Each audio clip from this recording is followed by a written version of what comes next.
Hello guys, Geetha ഗോവിന്ദത്തിൻ്റെ പുതിയ episode റിവ്യൂയിലേക്ക് സ്വാഗതം. അങ്ങനെ നമ്മുടെ ഗീതവും ഗോവിന്ദും റിസോർട്ടിലോട്ട് പോകാൻ വേണ്ടിയിട്ട് ബോട്ടിലൊക്കെ കയറിയേക്കുവാണ് കേട്ടോ. അവിടെ വെച്ച് അവരുടെ റൊമാൻസും കാര്യങ്ങളൊക്കെയാണ് കാണിക്കുന്നത്. അത് കഴിയുമ്പോഴത്തേക്കും റിസോർട്ടിൻ്റെ ഇപ്പോഴത്തെ മാനേജർ വന്നിട്ട് പറയുന്നുണ്ട്, വേറെ ഒരു ബോട്ടും നമ്മുടെ റിസോർട്ടിലോട്ടില്ല, ഇത് നമ്മുടെ കമ്പനിയുടെ തന്നെയാണ്, ഈ ഒറ്റ ഉള്ളൂ.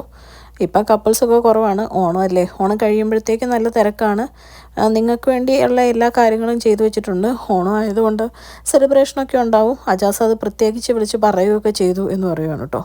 അത് കഴിഞ്ഞ് ഗീതവും ഗോവിന്ദും ഓരോന്ന് സംസാരിക്കുമ്പം ഗോവിന്ദ് ഇങ്ങനെ ഇരുന്ന് ചിന്തിക്കുവാണ്, ഇപ്പം നമ്മുടെ ഹണിമൂൺ കഴിഞ്ഞ് കഴിഞ്ഞാൽ അടുത്ത ഫിനാൻഷ്യൽ ഇയറിന് മുമ്പ് നമുക്ക് കുഞ്ഞുണ്ടാവുമോ എന്ന് ചിന്തിക്കുകയാണ് കേട്ടോ ഗോവിന്ദ്. അപ്പം ഗീത പറയുന്നുണ്ട്, ഇനി ഇവിടുന്ന് പോകുന്നിടം വരെ നിങ്ങൾ ബിസിനസ് മാറ്റി തലേന്ന് വെക്ക് എന്ന് പറയുവാണ്. അത് കഴിഞ്ഞ് രണ്ടുപേരും റിസോർട്ടിൽ ചെല്ലുമ്പോൾ അവർക്ക് നല്ല സ്വീകരണമൊക്കെ കിട്ടുവാണ് കേട്ടോ.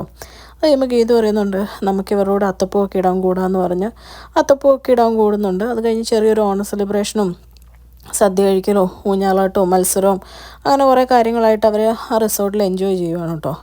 റിസോർട്ടിൻ്റെ മാനേജർ പറയുന്നുണ്ട്, സ്വന്തം വീട് പോലെ കണ്ട് നിങ്ങളിവിടെ എൻജോയ് ചെയ്തോളാനൊക്കെ പറയുവാണ്.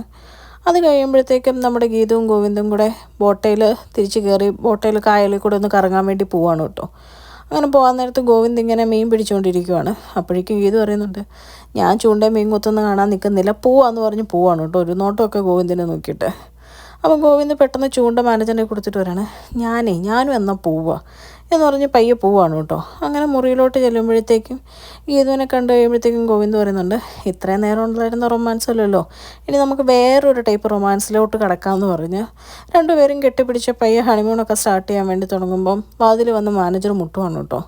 അപ്പോൾ പറയുന്നുണ്ട്, സാർ നമുക്ക് ബോട്ട് തിരിച്ച് കരയിലോട്ടൊന്ന് പോകണം എന്ന് പറയുമ്പോഴേക്കും ഗോവിന്ദ് ചോദിക്കുന്നുണ്ട്, അതെന്തിനാ, അല്ല വേറൊരു ഗസ്റ്റും കൂടെ വരുന്നുണ്ട് എന്ന് പറയുമ്പോൾ ഗോവിന്ദ് പറയും, വന്നോട്ടെ, അതിനെന്താ, നമുക്ക് ഒരുമിച്ച് പോയി കൂട്ടാം, ബോട്ട് പൊക്കോട്ടെ എന്ന് പറയുകയാണ് കേട്ടോ. അത് കഴിഞ്ഞ് മാനേജർ പറയണം, ഓക്കെ സാർ, പെർമിഷൻ ചോദിക്കാൻ വേണ്ടിയിട്ട് അവരും കൂടെ കയറണമല്ലോ, നിങ്ങൾ റിസോർട്ടിലോട്ട് ഇനി കൊണ്ടാക്കിയിട്ട് പോകാനുള്ള സമയമില്ല, അവർ ഓൾറെഡി വെയിറ്റിംഗ് ആണെന്ന് പറഞ്ഞതെന്ന് പറയുമ്പം ഗോവിന്ദ് പറയുന്നുണ്ട്, അത് കുഴപ്പമില്ല, പോവാമെന്ന് പറയുകയാണ്. അത് കഴിഞ്ഞ് വെയിറ്റ് ചെയ്യുന്ന ഫാമിലി നമ്മുടെ രാധികാമ്മയും വരുണും വിനോദും പ്രിയയും ഒക്കെയാണ് കേട്ടോ.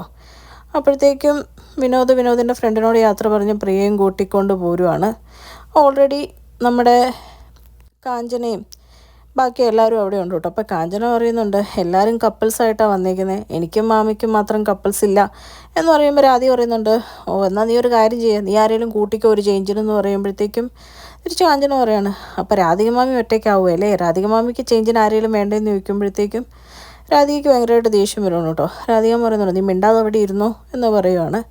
അത് കഴിയുമ്പോഴത്തേക്കും രാധികാമ്മ പയ്യെ വരുണിൻ്റെ അടുത്ത് എന്നിട്ട് പറയുകയാണ്, ഈ റിസോർട്ട് എങ്ങനെയായാലും നമുക്ക് സ്വന്തമാക്കിയേ പറ്റുള്ളൂ, നല്ല കാലാവസ്ഥയും നല്ല തിരക്കുമുള്ള സ്ഥലമാണ്, നീ എങ്ങനെയായാലും ഇത് കൈക്കലാക്കാൻ വേണ്ടിയിട്ട് ഗോവിന്ദനെ പയ്യെ നൈസായിട്ട് കൂടെ നിന്നോണം എന്നൊക്കെ പറയുവാണ്. എന്നിട്ട് പറയാം, രേഖേനെ നീ മുറുക്കെ പിടിച്ചോണം എന്ന് പറയുമ്പോഴേക്കും വരുൺ പറയുന്നുണ്ട്, അതിനുള്ളൊരു അവസരമായിട്ടും കൂടെ ഞാൻ ഈ ട്രിപ്പ് കണ്ടേക്കുന്നതെന്ന് പറയുവാണ്.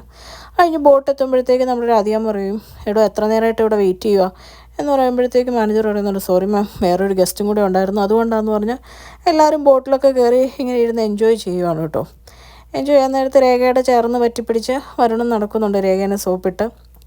അങ്ങനെ ഇവർ ബോട്ടയിൽ ഇരിക്കാൻ നേരത്ത് ആ ഗീതവും ഗോവിന്ദും കിടക്കുന്ന ഹൗസ് ബോട്ടിലെ റൂമിൻ്റെ വാതിൽ ഇങ്ങനെ തുറക്കുവാണ് കേട്ടോ.